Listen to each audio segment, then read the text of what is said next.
Good morning, friends. Ann here. Got my cup of coffee, got the Word of God, and today's reading is from Hosea chapters 10 through 12.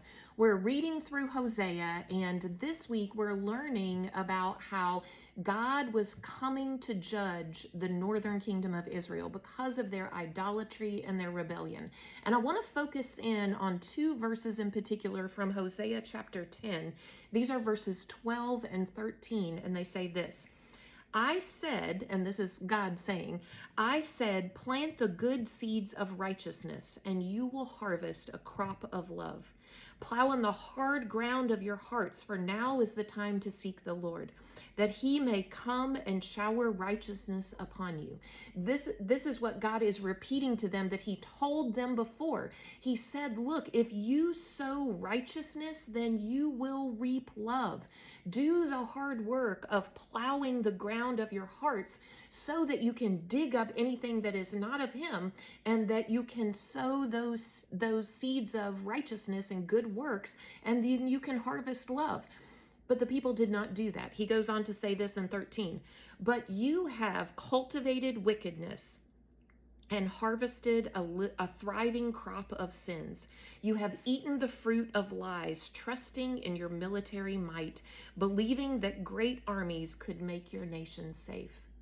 Friends, what they did instead of harvesting this crop of love that comes from planting and sowing righteousness, what they did instead was they continued on the path that they were on.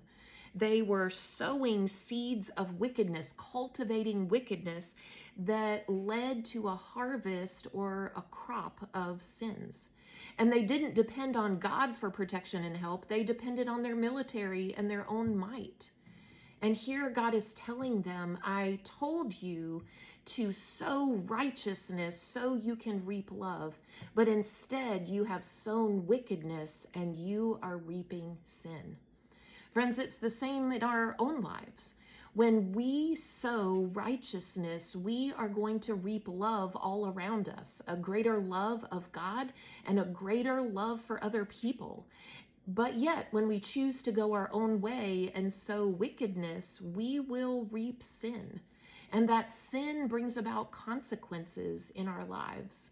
And this is what the story of Hosea is all about, that God had warned them and he had done everything that he could to bring them back to him. They continued to sow these seeds of wickedness, and so they continued to reap the sin. And God was about to let them experience the consequence for what they had sown.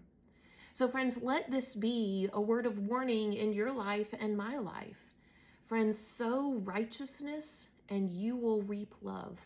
Sow wickedness and you will reap sin.